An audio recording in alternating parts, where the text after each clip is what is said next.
A fallout continues from the 2020 election as state lawmakers debate bills that could alter the way we vote.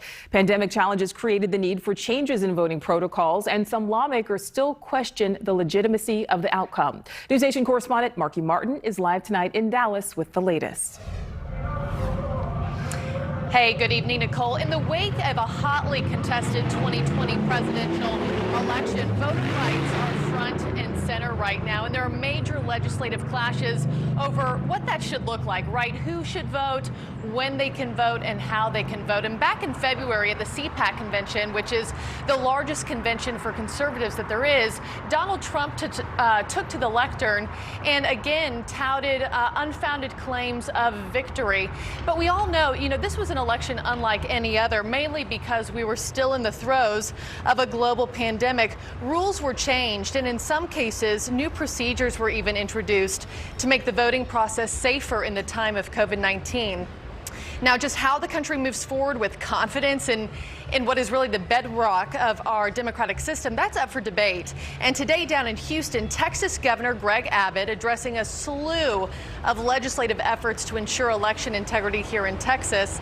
And specifically, he took aim at Harris County, that's home to Houston and Texas' most populous county, for attempting to send out 2 million unsolicited mail-in ballots for the 2020 election.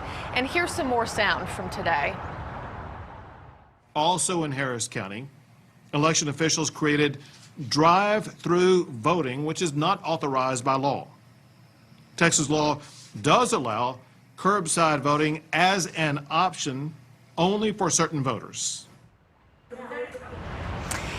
And currently, Nicole, get this too, there are more than 200 Republican-led bills in 43 states that critics say would limit ballot access, despite courts finding no proof that there was enough election fraud to change the outcome of November's results. Now, Republicans claim it's their attempt to legitimize the process.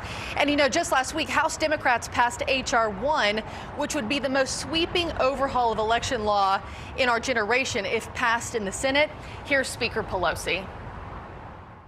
H.R. 1, for the people. For the people. The first 300 pages were written by John Lewis to remove voter suppression tactics from our political system. Now, H.R. 1 does face some challenges in the Senate, but even President Biden in a statement saying himself he hopes to refine this measure and hopes to eventually pass it into law. The Republican issue with H.R. 1 is that it would redirect the power from states to the federal government when it comes to decision making over the election process. But Nicole, as you can see, a very fiery debate, some fiery fights over what voter rights should look like as we move forward in future elections. Nicole. All right, that debate will continue. Marky Martin reporting live tonight in Texas. Thank you.